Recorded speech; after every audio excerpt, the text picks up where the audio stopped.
Good morning. Anzac Day 2021. Our readings this morning are from Acts 17, verses 22 to 31, and John chapter 15, 12 to 13. The view you see behind me is of Anzac Cove. Up and down our country and across the world, people will pause this day, the 25th of April, remembering it is Anzac Day. Remembering 106 years ago when the landings were made at Gallipoli. At the time, New Zealand had a population of about 1.2 million people, many who had been born overseas or were the first or second generations Kiwis. There were strong ties with other countries. By the end of World War I, 120,000 New Zealand men and women would have joined and served in the forces.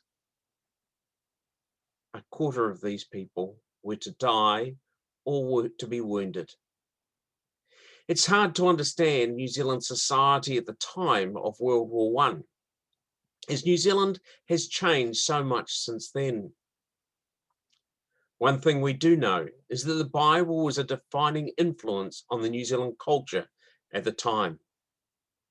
From the public school to the Sunday school, from art and music to the political debate, the Bible was in the blood of Kiwis. It was the underpinning of many of the values that held society together. So much so that when war broke out on the 4th of August 1914, every member of the New Zealand Armed Forces received a New Testament as a standard part of his kit. Uniform, gun, boots, Bible. It was a treasured possession for many, for different reasons. For some, it was comforting to have a sacred item with them. For others, it contained the words of comfort and light in the midst of what was turmoil and darkness. And yet others, well, it was hoped that a Bible in the pocket might just stop a bullet. We might laugh, but there is more than one story where soldiers claimed the Bible saved them their life, and they had a damaged Bible to prove it. For over 100 years, not only has the Bible been pushed aside, but people actively campaigned to keep it and its message out of our society. New Zealand is now a population of over 4 million, and the ethnic diversity is growing larger and larger by the month. Many claim New Zealand is no longer a Christian nation, but rather we are a post-Christian nation. This year, there's been 21 days between Anzac Day and Easter Day.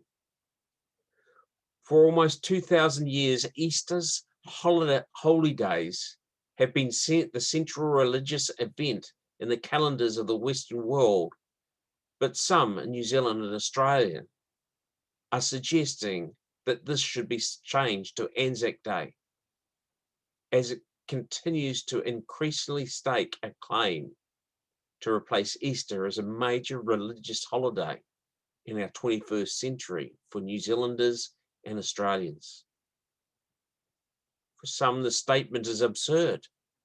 What do these two occasions have in common? One celebrates the assurance of salvation, reconciliation with God, and eternal life obtained through the death and the resurrection of Jesus Christ. It is obviously and overtly religious.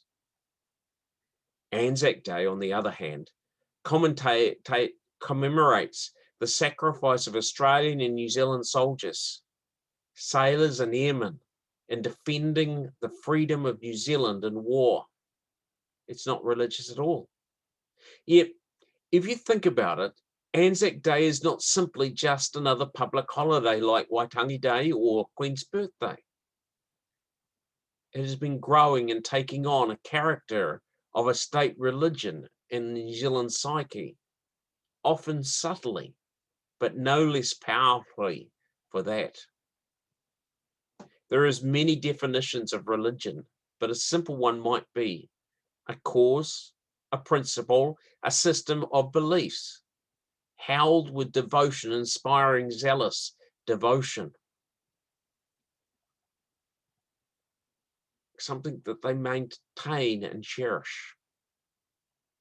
There can be little doubt that Anzac Day has become a powerful religion in New Zealand, and not just for those who have served in the armed forces. An institution that seemed to be quietly fading away into history in the 1960s and 70s has been resurrected on the rising wave of popular public opinion and enthusiasm. Where once they talked of Anzac parades fading away now, they struggle to cater for the ever-increasing numbers that turn out each year. The Anzac religion has religious rituals, like the laying of wreaths and the minute silence. There is a religious liturgy repeated by all. We shall not grow old as those that are left grow old, lest we forget. The religious last meal, the haunting musical strains of the last post in reveille, and the symbolism of a new dawn as the sun rises on the many worshippers, young and old, in the very temples in the large and the small towns around New Zealand. There are parades and marches where significant emblems and banners are displayed. And of course, there is the reiteration of the sacred beliefs. In this case, it is the Anzac mythology, and it is mythology, that holds up Kiwi soldiers as paragons of the New Zealand manhood, sinlessness, and pure in every way that matters, selflessly sacrificing themselves for the ideals of freedom, mateship, and the New Zealand way. When you start to examine it, it is easy to identify two distinct religions.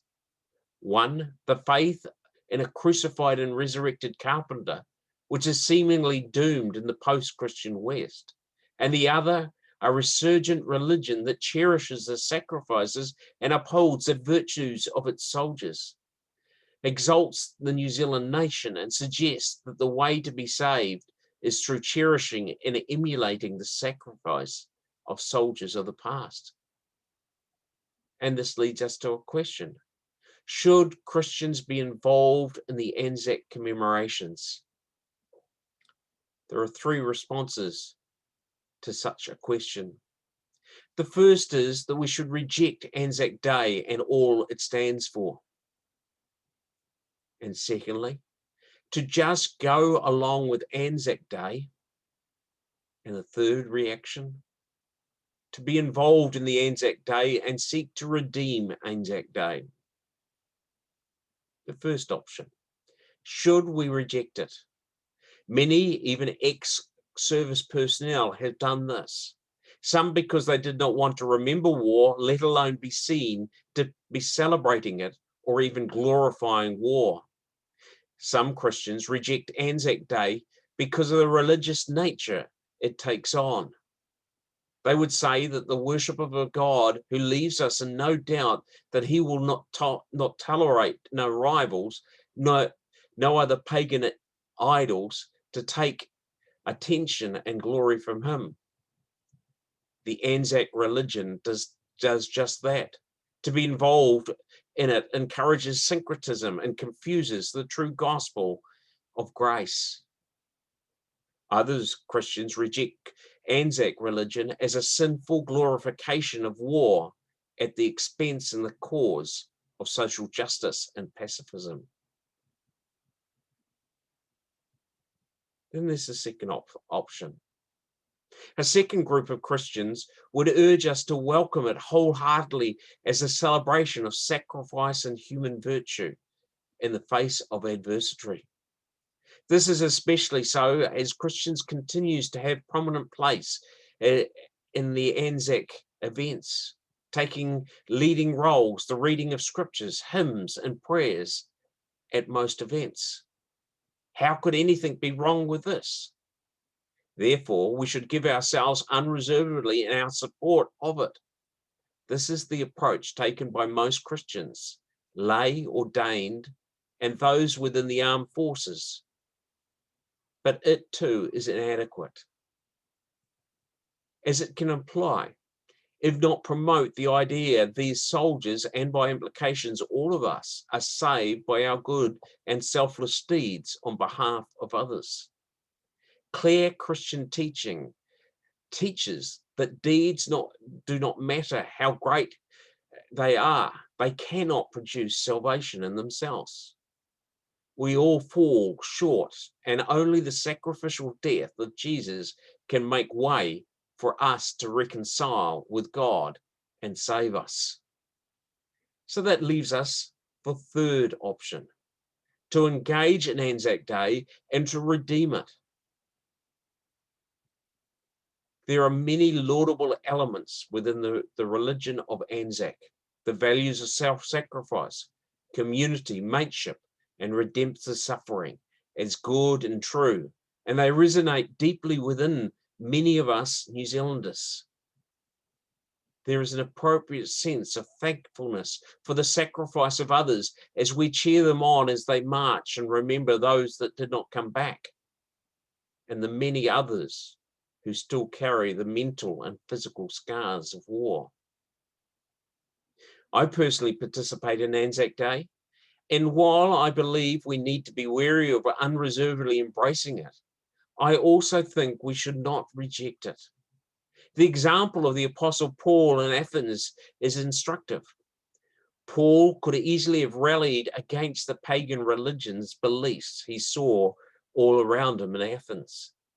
Instead, at Mars Hill, he deliberately connected the prevailing religious views without compromise in order to introduce his listeners to the one and only God. Is there a possibility that we too can do the same thing with the Anzac religion?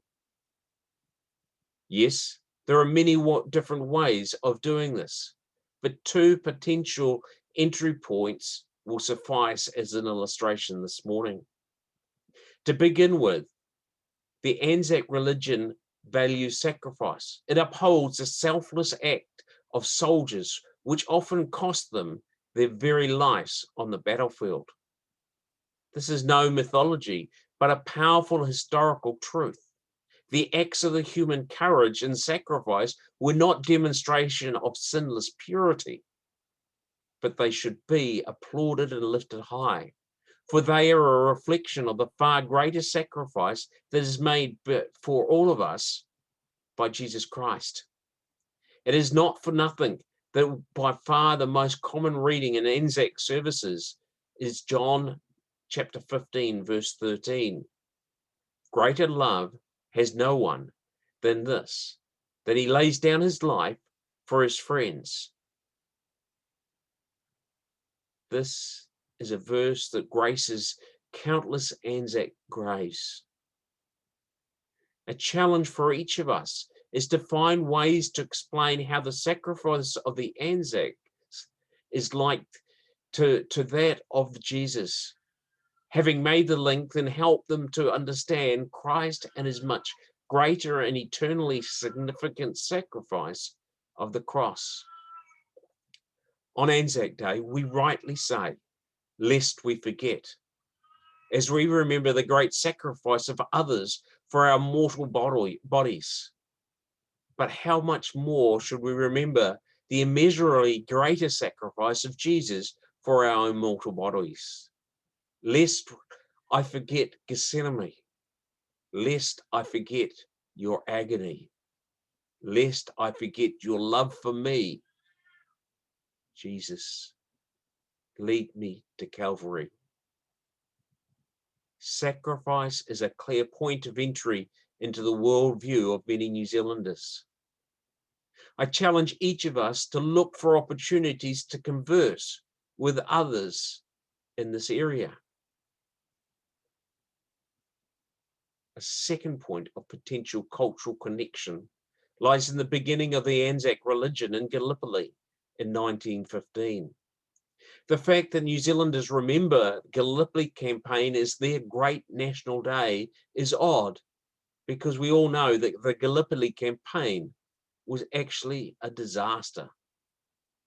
It sounds like foolishness, but New Zealanders understand that this defeat symbolized something far greater. Just like the Bible speaks of a far greater defeat that stands at the epicenter of the human history. A defeat which seems like foolishness to those who are perishing, but to us who are being saved is the very power of God. The foolishness is, of course, the death of Jesus, the Christ, which is still a stumbling block to so many in all their wisdom. There is opportunity to talk about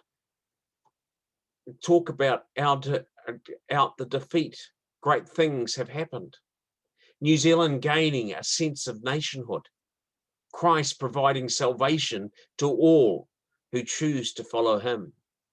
There is much in our Anzac religion that is good and noble. Like missionaries anywhere, it is our task as Christians to applaud what is true, but also to show at the same time its limitations. And his far greater realization in the redemptive story of Jesus culminating in the death of his son for the sins of the world, to the extent that we do this, we are missional. We need to use the dominant culture without becoming so immersed in it that we lose Christ and redeem it by lifting Jesus, our Savior, in a ways that we can. Anzac Day is not wholly evil, nor is it wholly good. Like culture in general, it's a mixed bag. It is up to us to reject the evil and to receive the good, and to redeem the whole as we commend the Lord of all human culture. The challenge for all of us is to chat to someone about the meaning of Anzac Day. Ask them what it means to them. And as you chat about the sacrifice and death of so many lives, ask them how they think those service people found hope and courage in the hell of war. Ask them where they found hope as they face life today. Once you've heard their reply, tell them where you find your hope and where you place your hope, your trust, where you find comfort in your darkest nights, and how Christ died so this might be true. But he did not remain dead. Instead, he rose again. That is where your hope lies.